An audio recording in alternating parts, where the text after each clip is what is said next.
Tervetuloa taas tänne Leffahullu-podcastin pariin. Tällä kertaa arvostelussa on Jerry Seinfeldin uutuus Netflix-leffa Unfrosted, joka tuli tuossa alkukesästä. Meikäläinen on ollut tosi iso Seinfeld-fani aina siitä asti, kun Seinfeld-sarjaa tuli nähtyä eka kertaa joskus nuorena. Jopa niin iso fani, että päätin katsoa myös tämän leffan ilman, että tiesin yhtään mistä se kertoo, ihan vaan koska siinä on Seinfeld. Mutta Jerry Seinfeld ei ole tehnyt mitään oikein mainitsemisen arvoista, niin kuin tämän oman Seinfeld-sarjan päätyttyä 90-luvun lopulla, paitsi stand-upia. Joten niin kuin, miten tämä leffa toimi? Vai toimiko se? Siitä puhutaan ihan hetken kuluttua. Unfrosted on elokuva, jossa Seinfeld on tämmöinen Kellogg's Muro-yhtiön jonkinlainen luova johtaja, Bob Cabana. Hän yrittää luoda uutta hittituotetta Kellogg'sille. Saman aikaan kilpaileva yritys Post yrittää luoda omaa vastinetta ja olla vihdoin muromaailman kunkku. Ideana leffa on oikeastaan yhtä pöhkö kuin mitä voisi kuvitella Seinfeldilta. Ja heti alussa tuleekin mieleen tämmöinen joku Seinfeld-sarjan jakso ja murovitsit. Siinä siis puhuttiin jossain, niin kuin Seinfeld heittää, kun se heitti aina semmoista stand-up-koomikko-juttuja joka Seinfeld-jakson alussa, koska Seinfeld on stand-up-koomikko, niin jossain oli joku muroihin liittyvää juttua paljon, ja tästä tuli mieleen, että ihan kuin tämä olisi murovitsistä laajennettu niin kuin koko pitkän leffan ideaksi. Ja tässä on siis paljon just sellaisia niin kuin murovitsejä, murotropeja, mitä viljellään koko leffan ajan alusta loppuun. Ja tässä leffassa tämän lisäksi siis oikeasti Seinfeld on Seinfeld. Ja koko se hänen vitsikäs olemuksensa, reagointitapansa kaikkeen, se on siis aivan täyttä kultaa. Aina, jos tykkää tosi paljon Seinfeldistä, tämä on just sellaista niin kuin aina. Mitä hänen stand-up-keikoilla on, mitä Seinfeld-sarjassa oli. Tämä on just sitä niin kuin Seinfeld parhaimmillaan, mutta tämä on tommonen puolitoistuntinen leffa, hiukan reilu, niin se on ehkä jotenkin liian venytetty, liikaa Seinfeldia. Sen takia ehkä Seinfeld-sarjana oli, tai sitten hänen stand-upit on parempi, kun ne on hieman lyhyempiä, tai niissä on useampi vitsi. Tämä murojuttu ei kanna ihan koko leffaa. Ja vähän semmonen, että jotain muuta tämä olisi kaivannut. Tämä on tosi Seinfeld juttu, eikä se siis ole ihme. Jerry Seinfeld on itse kirjoittanut tämän, mutta sen lisäksi hän on myös ohjannut tämän. Eli tässä on todella paljon Seinfeldia. Leffa on myös täynnä ties ja ketä komediaa näyttelijää tai cameo-rooleja, joista ihan niin kuin parhaimmat saa oikein niin kuin repeämään ääneen. Tässä on niin kuin todella hauskoin muutamia sellaisia.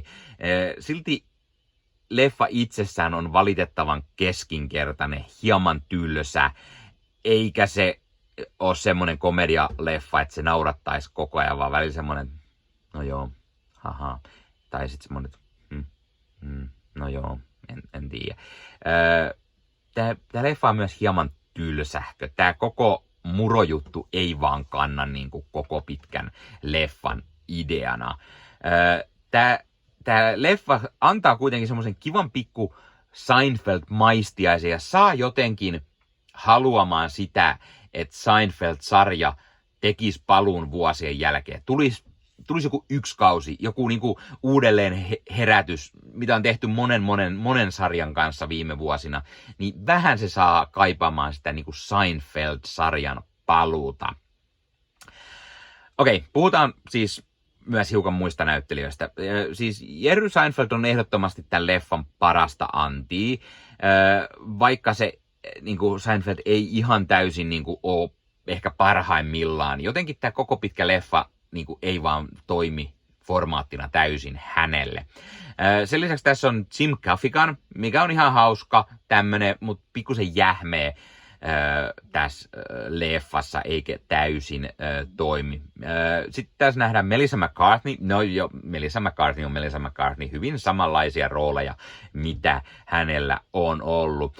Yksi ehdottomasti leffan parhaista hahmoissa on Hugh Grantin näyttelemä hahmo. Hän on tämmöinen Shakespearea rakastava näyttelijä, joka vaan esittää Kellogg's-yhtiön maskotti Tony Tiikeriä. Hän on niissä mainoksissa ja täysin niin kuin näin, mutta sitten hän haluaisi vetää niin kuin Shakespearenä tämänkin roolin, mutta hän ei sitä anneta. Niin mä pidin tosi paljon tästä Hugh Grantin roolista. Ja on niin kuin hauskaa, että hän osaa olla tämmöinen vähän koominen, vähän pöhkö näyttelijä, mutta silti niin kuin myös samaan aikaan niin kuin vakavasti yrittää vetää. Toimii tosi hyvin. Amy Schumer nähdään leffassa. Amy Schumer nyt on aika Amy Schumer-mainen. Christian Slaterilla on hauska tämmöinen rooli. Hän näyttelee maitokartelin tyyppiä ja onnistuu olemaan myös varsin hauska. Eli kun muroissa maito on tärkeässä asiassa, niin siellä on myös maitokartelli. Ja ne maitokartelin tyypit yrittävät ottaa sen huomioon, että älkää murotyypit unohtako maitoa. Ja yrittää vähän vallata myös ja saada paremmin ehkä rahaa, koska maito on tärkeä. Hauska idea sinänsä.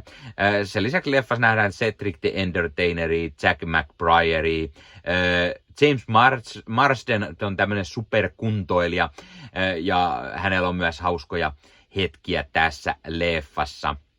Leffassa on myös tämmöinen nuoriso, jossa nähdään muun muassa Eleanor Sweeney ja Bailey Seeds ja ne vetää varsin hyvät roolit tässä. Sen lisäksi leffassa nähdään myös muissa rooleissa muun muassa Maria Bakalovaa, Dean Norrisia, Peter Dinglitzia, Bill Burria, Fred Armisenia, ehkä pikku spoilereita myös John Hammia ja Jack Slateria, jotka vetää tämän leffan parhaat cameot ja saa oikein nauramaan ääneen. Eli tämä leffa on täynnä kaiken näköisiä sellaisia just komedianäyttelijöitä tai muuten vaan sellaisia niinku, isoja näyttelijänimejä niinku, vähän niin kuin cameo-rooleissakin. Ja tämä vaikuttaa siltä, että Jerry Seinfeld, joka tekee niinku pitkästä aikaa jotain roolia, leffaa, niin sinne on saatu kaikki sellaisia, jonka kanssa hän on hyvä kaveri jonkunlaisen pikkurooleihin, mutta ei ne saa tästä leffasta tekemään silti sellaista, että se olisi niinku kiinnostava. Tästä tulee mieleen just semmoinen 2000-luvun täystusina komediat.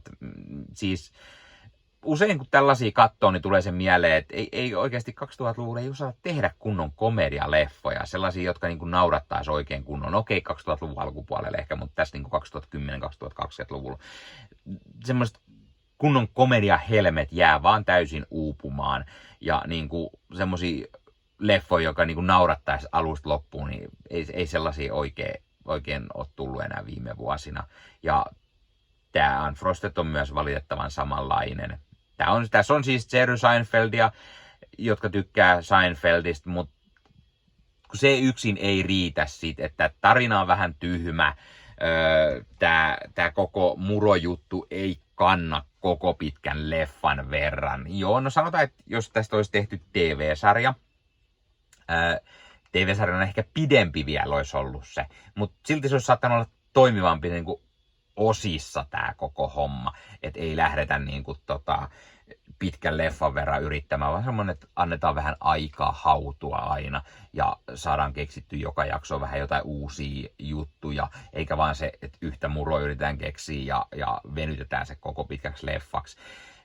Se on vähän niin kuin tylsä ja sen lisäksi kun huumori ei ihan koko ajan uppoa, vaan on pahimmillaan sellaista, että en mä tiedä, jaksaks mä edes katsoa tätä leffaa.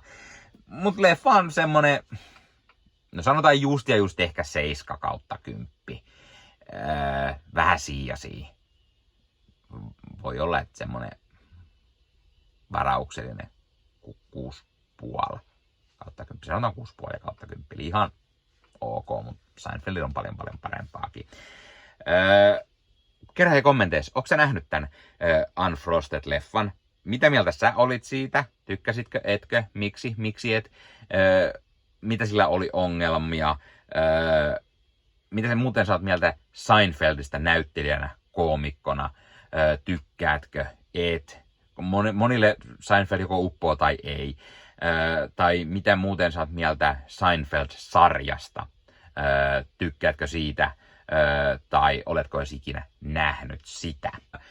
Ja hei, jos katsot YouTuben puolelta, niin pistä peukkuun, jos pistä kanavatilauksen muistoskellosta päälle. Näitä aina, koska tulee uusia videoita ja sen lisäksi auttaa kanava kasvamaan. Eli kiitos kaikille, jotka olette kanavan tilanneet. YouTuben puolella siellä on jäsenyydet, superominaisuudet päälle. Sieltä voi jäsenet tulla kanavan jäseniksi ja sieltä saa erikoismainintaa esimerkiksi tohon nimen, kun on kanavan jäsen ja sit saa erinäköisiä hyviä asioita. Näkee ennakkoonkin. Esimerkiksi tämänkin on nähnyt varmasti jo aikaisemmin, jos on kanavan jäsen, tämän videon sieltä ja muita videoita tulee. Esimerkiksi täällä on paljon täällä leffahuoneessa kaiken näköistä, mistä on tulossa lähiaikoina varmasti video, niin niitäkin näkee sitten ennakkoon, kun on kanavan jäsen. Joskus tulee jopa pelkästään jäsenille tarkoitettuja videoita. Ja sen lisäksi on kaikki korostettuja vastauksia ja tila ja tämmöisiä merkkejä ja muuta kaikki. Kyllä te tiedätte YouTube-juttut. 0,99 € kuussa tai 2,99 € kuussa, niillä saa erinäköisiä asioita, kun tilailee tai on kanavan jäsen. Ja niitä supertykkäyksiä, superkommentteja, kaikkea voi laittaa, niin siitä tulee muutamat kymmenet sentit sitten tähänkin suuntaan. Eli kiitos kaikille, jotka olette niitä laittaneet. Ottakaa Leffahullu somekanavat haltuun, Instagrami, TikTokki, Facebook-sivusto, jäne.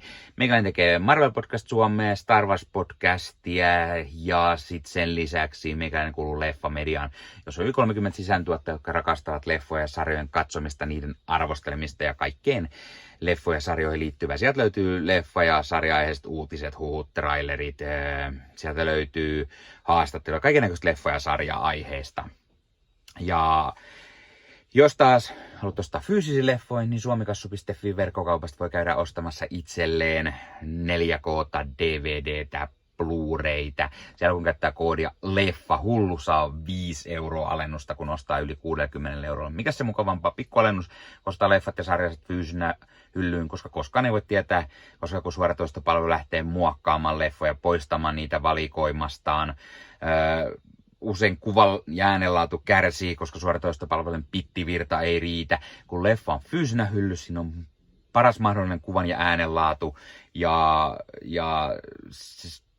silloin niin kuin tietää, että varmasti saa laatu. Sen lisäksi fyysinen leffoissa on esimerkiksi bonusmateriaaleja elokuvan tekemisestä. Ostat jonkun erikoisjulkaisun, tyylikäs steelbook vaikka tai premium-julkaisu, niin tulee kaikennäköistä lisähärpäkettä myös mukana, magneetteja, julisteita, kirjasta, vihkosta sen leffan tekemisestä, kaikennäköistä muuta mukavaa. Sen takia fyysinen formaatti on aina jees. No niin, tää oli Leffahullu podcast tällä kertaa. Ei muuta, ensi kertaa. Se on moro.